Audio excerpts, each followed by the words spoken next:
es de tipo hok. Veamos la segunda, hamitzvah shniya. Es la ordenanza por la que hemos sido ordenados a exhibir fidelidad en la unicidad de Dios. Yihud es el concepto en hebreo. Aquí se pone una yud repetida porque pues esto se escribió con criterio hebreo moderno, pero es con una sola yud. Yihud, voy a ponerle la vocal enseguida, pues para que los que están aprendiendo hebreo puedan ahí irla vocalizando. Yihud. Yihud es el concepto hebreo de la unicidad. Y este es otro shock con el mundo pues tradicional cristiano que ha venido creyendo en una trinidad. Ya yo creo que esa discusión está agotadísima hace rato. Yo aquí no pretendo discutir eso porque asumo que los que estamos aquí ya hemos superado esa parte. De todas maneras, si a alguien le surge una pregunta con relación a este tema, la puede hacer ya en el grupo de la comunidad y listo. Va a haber una respuesta sobre eso y ya. Pero pues definitivamente el tema de la Trinidad ha sido superado. Eso de todas maneras hay que recordar que es un dogma que se creó en el siglo IV después de Cristo, se consolidó en el siglo V. En el siglo I y segundo no había ese tipo de discusiones, ni siquiera en el siglo III. Así que no vamos a estar discutiendo sobre opiniones. Y pues ya lo que hemos venido trabajando duramente, el concepto de Ruach HaKodesh, luego vimos la deidad de Mashiach, pues ya creo que tenemos muy claro esa parte, ¿no? Entonces, esta unicidad de Dios es la que está basada en el mandamiento de Deuteronomio 6:4 cuando dice, Shema Yisrael, Hashem Eloheinu, Hashem Echad. Escucha Israel, Hashem, el Dios nuestro, el Elohim nuestro, Hashem es Echad. Echad significa que Él es uno completo en sí mismo, que es cerrado, que no tiene baches, que no tiene separaciones, que no tiene partes. ¿De acuerdo? Él es Echad. Es uno cerrado, como una esfera. Así de sencillo. Entonces, esto tiene una implicación interesante porque el Shema Israel en la historia hebrea fue conocido, y aquí lo he subrayado, como el Malchut Shamayim, el reino de los cielos. El Shema Israel, repito, la máxima Shema Israel, Hashem Eloheinu Hashem Echad, es conocida como Malchut Shamayim, el reino de los cielos. Entonces, dice aquí, hay una máxima que dice, para que reciban sobre sí el yugo del reino de los cielos, que significa en este caso confesar la unicidad y la fidelidad de Él o en Él. ¿De acuerdo? En Él. Fidelidad en Él y la unicidad en Él. Esto es fundamental porque fíjense que este lenguaje del reino de los cielos se encuentra mucho en el Evangelio, como vamos a ver ahora. Y, por ejemplo, aquí en Mateo 4:17, dice, desde entonces empezó Yehoshua a publicar, a convocar y a decir, regresen, ¿verdad? Regresen, dice, regresen porque se ha acercado el reino de los cielos. Malchut Shamayim Karbalabo. El reino de los cielos se ha acercado. Es decir, el tiempo de la unicidad del nombre de Dios. ¿Cómo así que el tiempo de la unicidad del nombre de Dios? Claro, porque Dios va a reconciliar, como dice allá en Corintios, ¿no? Dios nos ha otorgado ahora a nosotros, nos ha declarado embajadores suyos y nos ha concedido el ministerio de la reconciliación. El nombre de Dios es invocado en los cielos y es invocado en la tierra, pero Él va a ser el Yihud, la unificación. Dios va a unificar su nombre en los cielos y su nombre en la tierra. Por eso es para que su nombre sea uno, como dice el profeta Zacarías. En aquel día Hashem será uno y su nombre uno. Entonces cuando aquí dice, regresen que el Malchut HaShamayim ya se acercó, está diciendo, ya se acercó el Shema Israel, ya se acercó el día, ya vino el día en el que Hashem será uno y su nombre uno. Esto es profundo, ¿ah? Entonces luego en Mateo 11:29 también vemos que dice, Járate consigo, dice, lleven el yugo mío, ¿de acuerdo?, sobre ustedes y aprendan de mí, que yo soy manso y humilde de corazón, para que, ¿de acuerdo? Para que, por eso he puesto este que como en morado, porque no podemos seguir traduciendo el que siempre como una i. Y hallaréis. No, no, para que halléis descanso para vuestros pescuezos, vuestros cuellos también. Estamos hablando del yugo, ¿no? El yugo te lo pones aquí en el cuello, en el pescuezo. Lleven el yugo mío. Es que como el Shema Israel se conoce como el yugo del reino de los cielos, es decir, la confesión de su unicidad y su fidelidad, entonces él dice, lleven mi yugo, el yugo del reino de los cielos, Ol Malchut Shamaim. Y eso es lo que se acercó. Hemos explicado en otras ocasiones también que la expresión Malchut Shamaim está asociada a la disminución, a la expresión mínima de la deidad. Ya eso es al tenor un poco más profundo a nivel de revelación, en sentido mucho más teológico.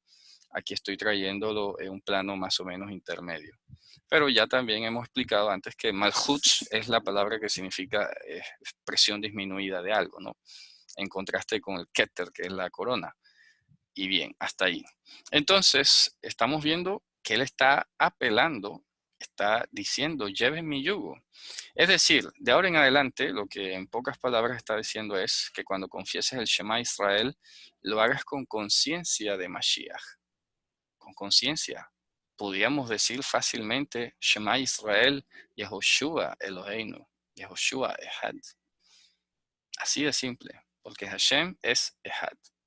Eso es maravilloso, sin ningún temor, porque antes yo creo que cuando no se había desarrollado la discusión sobre el tema de la deidad del Mesías o quién era Mashiach como tal, entonces había la duda, entonces a quién le oro ahora o si en nombre de quién, hombre, ya Hashem se ha revelado en un nombre que es sobre todo nombre, porque es en el nombre de Yehoshua en el que se está produciendo la unicidad o la unión de los cielos y la tierra. Es que esa cita de Corintios es hermosa, que Dios estaba reconciliando consigo mismo al mundo. Esa reconciliación, repito, es la eliminación de la barrera entre los cielos y la tierra. Y eso solamente es posible en Mashiach. Solamente es posible en Él. Fuera de Él no hay reconciliación. No la hay. Ahorita estamos próximos a celebrar Pesaj y una de las grandísimas diferencias que hay entre Pesaj y Yom Kippurim es que en Pesaj es el paso por alto de los pecados. Es decir, tú eres pecador, pero Dios ha decidido no tomarte en cuenta tus pecados, ha pasado por alto eso. Pero otra cosa que es cierta es que en Yom Kippurim se conmemora la erradicación del pecado. Así que no podemos confundirnos. Pesaj pasa por alto y se inicia, se da por hecho, se paga el precio, ¿no? El pidión, se paga el precio. Pero tú todavía no eres reconciliado en tu carne.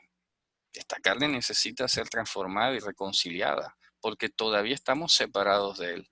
En tanto que muramos, todavía estamos destituidos de la gloria de Dios. Que ahora hayamos sido reconciliados de una manera espiritual y todavía un tanto abstracta, si se quiere decir la palabra, eso es diferente. Pero que ya se haya realizado el total de la reconciliación, no, todavía no. Justamente si dijéramos eso estaríamos negando la segunda venida del Mesías. Esa es la grandísima diferencia entonces entre Pesaj y Yom Kippurim. Los hermanos que todavía están en el pensamiento cristiano, pues creen que ya Jesús vino y el sacrificio y ya todo está bien. Y no siguen el plan de salvación que él mismo ha dado. Hay que seguir el plan, ¿no? Estar pendiente, estar escudriñando sobre las pistas que él mismo nos dejó. Entonces, en Marcos 12:29 vemos que Mashiach está afirmando este mandamiento de la unicidad y dice, le respondió Yehoshua, que el primero es, Acque Israel, Kyrios otios him, Kyrios is histin. Escucha Israel, el Señor, el Dios nuestro, el Señor es uno. Y entonces en el 12:32, ahí mismo, siguiendo la conversa, porque esta es una pregunta que le hace un escriba, alguien de la ley, y pues como Yehoshua responde la unicidad, es que obviamente no se puede venir a decir otra cosa. Hashem es Ehad, es uno. Entonces le respondió el gran Matos, el escriba, y le dijo, bien, maestro, sobre la verdad hablaste, porque uno es y no hay otro fuera de él. Así lo está diciendo. Sino él, no hay otro fuera de él o más que él. Él es Ehad. Ehad Bein Sheni. Es uno y no hay dos, no hay segundo. En Apocalipsis que acabamos de estudiar habíamos visto que Él es Alfa y Omega, Él es Aleph y Tav, Él es Rishon Be'aharón, no hay un segundo después. Y esos atributos que Hashem manifestó a través del profeta Isaías, los está usando aquí Mashiach al despedirse del libro Apocalipsis. Yo soy Ani Rishon Ve'ani Aharón. Así de sencillo. El Salmo 18 también lo dice, no hay Dios fuera de ti. No hay nadie que ostente, que ose, que pueda llamarse Dios. Eso es categórico. Entonces, poco a poco, pues ya vamos haciendo la transición hacia una mayor conciencia de que nuestro Dios hizo el sacrificio por nosotros para concedernos el exhibir esa fidelidad, para concedernos ahora en la posteridad de los días unas promesas mejoradas con un pacto mejorado. Porque en esencia, esa es la diferencia con los antiguos, que estamos en un pacto mejorado con promesas mejoradas. Así es como debe leerse. ¿Qué vemos ahora? Que lo que antes descendía de una manera muy particular, esporádica, sobre ciertos personajes y la nación pues se mantenía allí bajo un temor, hoy ya no estamos bajo temor.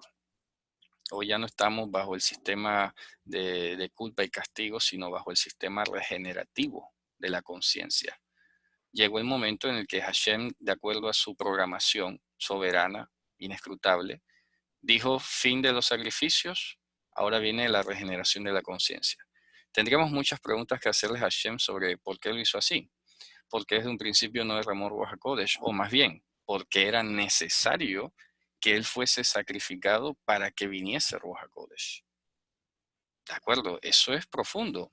Yo pudiera decir de así, sacando el bolsillo, bueno, lo que pasa es que había una demanda de justicia y se necesitaba la muerte, ¿no? La pena de muerte, y eso no se podía obviar ni atenuar. Y bueno, Dios asumió esa misma pena de muerte que él mismo dictó sobre nosotros por causa del pecado. Y él la asumió ahora y ha pagado eso. Puede ser que sea una respuesta, ¿no? Pero eso quiero que lo tengamos como un pendiente. ¿Por qué era necesario? Y él insistió mucho, es que es necesario que yo muera, es necesario que yo muera. Y lo repitió muchísimas veces. Porque es en virtud de ese mérito que iba a venir la mejora del pacto y de las promesas. Simple. Todavía no termino de entenderlo. Es profundo. No me siento todavía lleno, satisfecho con lo que he entendido hasta ahora. Asimilo algunas cuestiones, veo algunos destellos, pero sé que es mucho más profundo. Entonces es maravilloso ver que el Shema Israel, el reino de los cielos, o el yugo del reino de los cielos, tiene su objetivo, su referente, su punto de llegada en Mashiach. Tiene su materialización, concreción, perfección en Mashiach. No su cumplimiento como algo que se acabó. Ahora que vino Jesús, ahora sí, entonces podemos creer en más de uno. No, no, es al contrario. Ahora con más razón tienes que creer que es uno. Si antes te podías tener la duda, ¿verdad? Si antes había duda, ahora no, ahora menos la hay. Ahora no hay razón para tener duda de que Hashem es Ehad. Simple. Shema Israel. Escucha Israel. Bien, vamos